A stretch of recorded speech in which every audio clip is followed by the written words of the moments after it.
there another question? I'd just like to say your dating advice is brilliant. Oh no! Don't encourage him! Step away! I'm just wondering, unfortunately my other question got asked, but I was just wondering, have you ever had creative differences where you come up with this really cool idea and then Davis is like, no? No, really? Sorry, not really. No, you haven't. It's only ever been about how we best realise the scripts, you know, because Stephen will write hugely ambitious, brilliant, imaginative pieces, and it then becomes about the reality of how you produce that work. And so that, you know, The Horse Through the Mirror was endlessly discussed. It was really complicated. It was green screen. It was David on a horse. It was we're in a real location for a country house. You can't take a horse into a listed ballroom. You can't. So how do you do it? So each of the components for something like that is really, really complex. And there was a moment where we thought we couldn't achieve it, and thank God we did. But you know, it's with compromise. You cut things. You refocus where your efforts are. So that's what we spend our time doing. It's never been that you've pitched a story that we wouldn't want to do. I suppose there's been bits and pieces in scripts that we disagreed about, Can we talk about one? Do you want one? Yeah, I think we should give him one. Oh yes, As long as I was right. This is the story of Julie Gardner being right.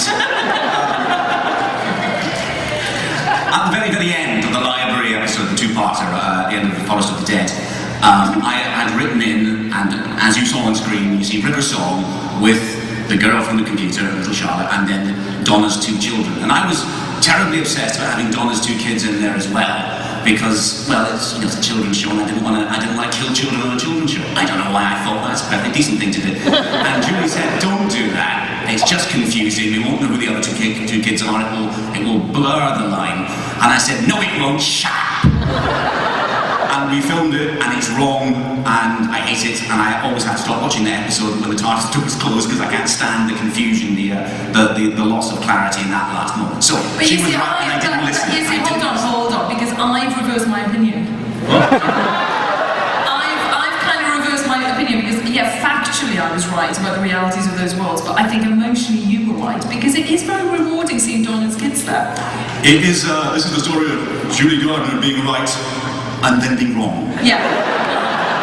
Because in fact, I think you were right. The kids shouldn't have been there. It's confusing. It just confuses that moment. I think those kids don't have enough of an impact for you to really care about seeing them again. And I think what you see now, this is how we talk about the scripts. These are, this is the language of the script meetings, and you turn the pages. So wake up. Sorry.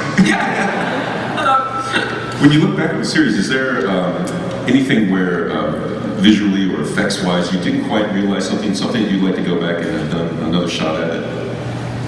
You kind of always want to do everything you get in a way, but no, I think I stand by it. You stand by the work, and you know that everyone is working flat out with so much love and effort, and you should, as a producer of a show, like any show, you should have limits to your budget and your schedule because it makes you better.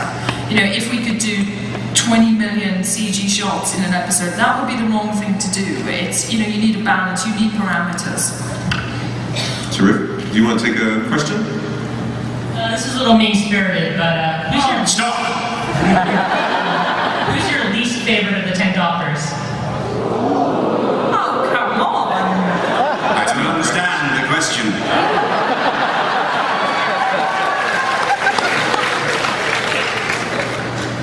I don't have one. They're all brilliant. They're all Doctor Who. There aren't 10 Doctors. There's only one. He happens to be played by several different actors. Get on. Pay attention. Since Billy Piper does such a good job of Parallel Worlds, can you please do a crossover with your other show, Secret Diary?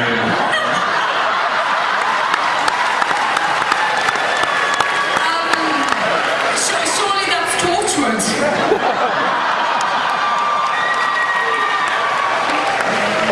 You can just watch Secret Diary of a Call Girl and imagine it's Rose. Come on.